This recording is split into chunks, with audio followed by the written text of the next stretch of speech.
Hi, this is my video pre-ablation.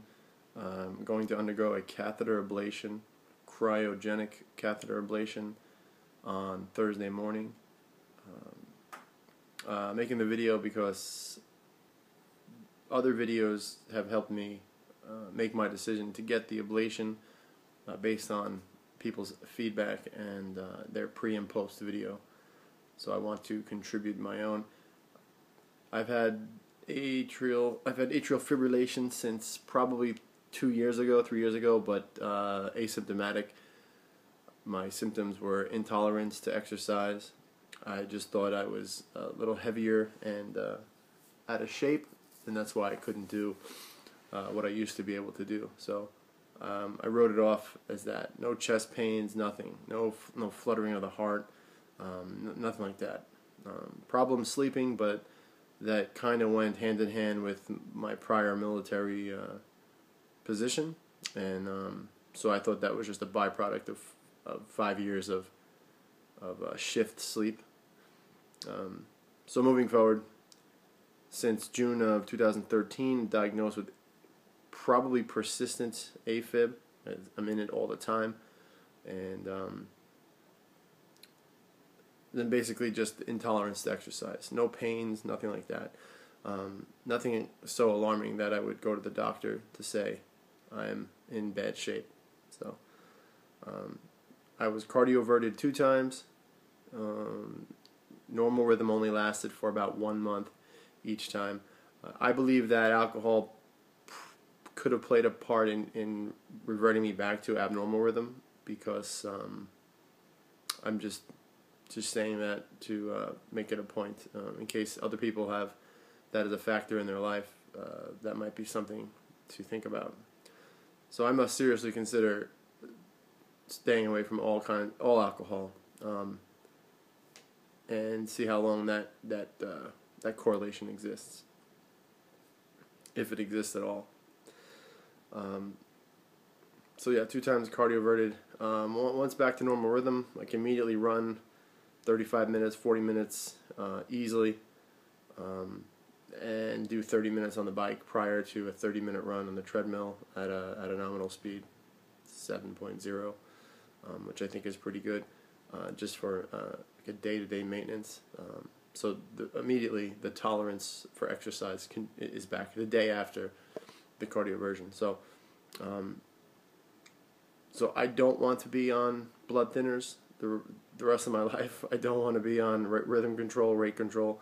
I don't need my blood pressure going down to 30, throughout the day. And then with the blood thinner, thinning your blood out, I think that the risks far outweigh the reward as far as my age, my CHAD score, if you will. So at this point, no, I don't want that. I want to cure it. I want that to be done. So that plays into my decision to get this done. Hopefully it gets cured. Hopefully it fixes it, and my heart doesn't ever go back to AFib again, and then that'd be a great thing.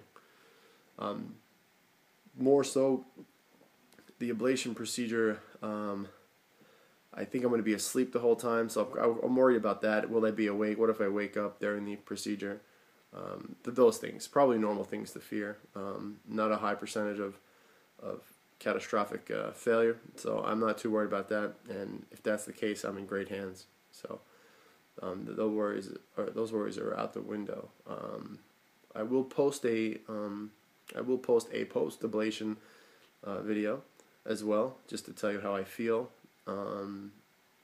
probably a day or 2 after, and then hopefully, like I said, hopefully I'm in the clear as far as the ablation goes. I'd like to get back to running and cardio for like an hour a day,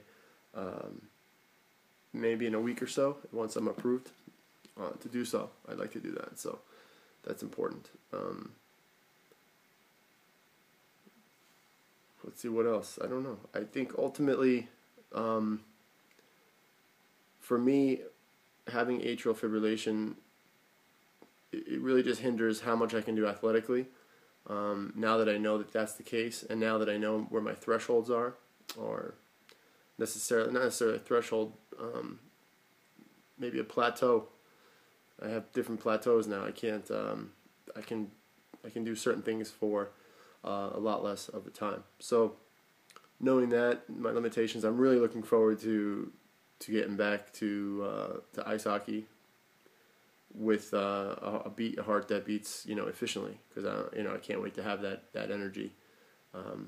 So that's something that I look forward to. Just having that exercise capability back. So yeah, what I wanted to talk more about was atrial fibrillation, and really at first you're in a waiting room with a lot of people that are like 60 or 70 years old. You won't see a lot of people that are young with AFib in cardiologist waiting rooms. Just doesn't happen, at least in my experience.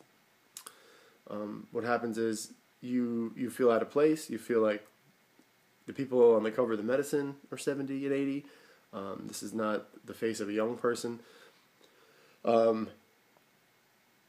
So with that being said, I think that it's important for you to look online, to look at different testimonials as well, to see younger faces of AFib and people that are going through cardioversions and ultimately choosing ablations for taking a curative approach.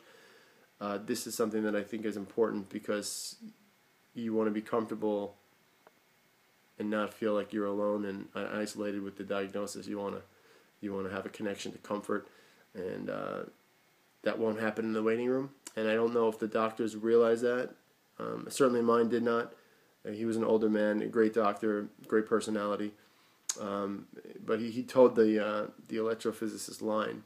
He did his cardioversion. He prescribed medicine that was within the within the realm of cardioversion, age, prevent stroke. This is what we do. So he didn't ever address that it was not abnormal. He didn't really say, like, I understand that you're young, you don't see anybody else like you yourself going through this in the waiting room, or I don't see a lot of people like you. He didn't really give me a better sense that what I was going through might be somewhat, par for the course for a Caucasian male, a little bit overweight with drinking. Like, this could be something that comes up, but it's easily treated. It just couldn't. Didn't make me feel any better. Didn't make me feel worse, but I felt a little stranded as far as the diagnosis was made and what would happen, what would move on. Would I have a stroke next year, next month? So I felt like a little bit of a mysterious diagnosis, and since they don't know what starts it, they only know how to treat it. The cardiologists are not the best at telling you, oh, this is where it came from, and this is, they don't have those answers. Nobody does. But I don't think that they necessarily want to figure out what could be causing it, because there are a plethora of reasons why you could have this. It's not their job. So in fairness, it's not their job to kind of pick off the list what's causing it.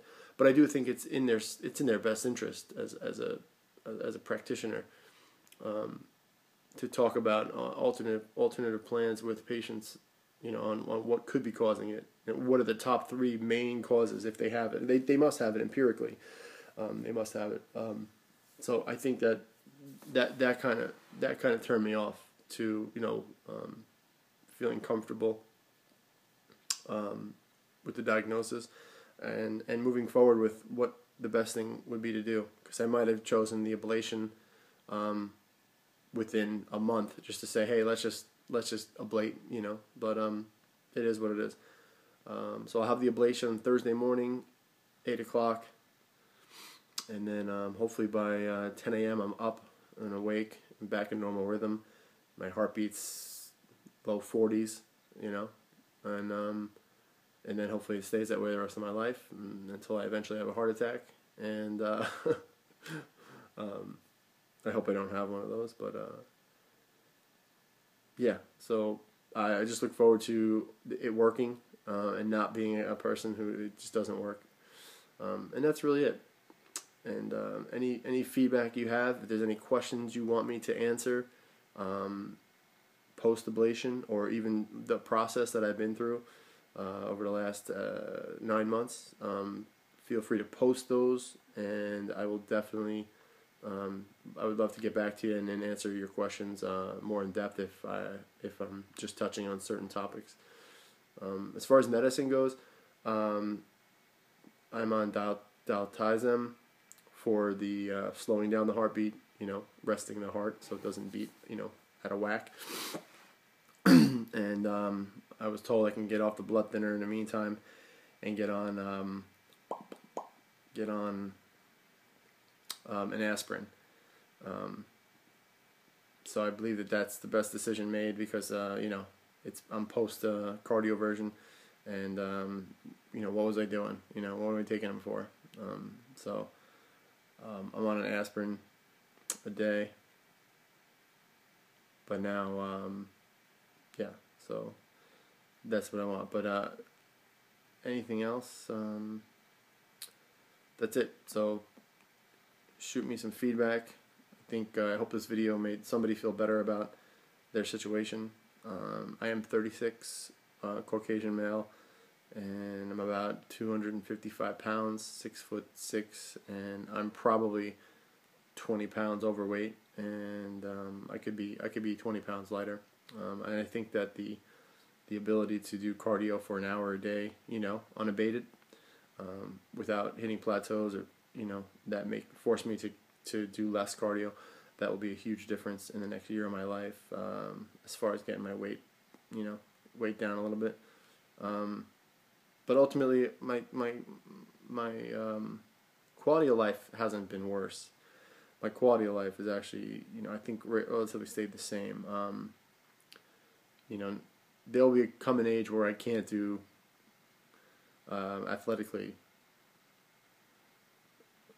what I can do now, even in my situation.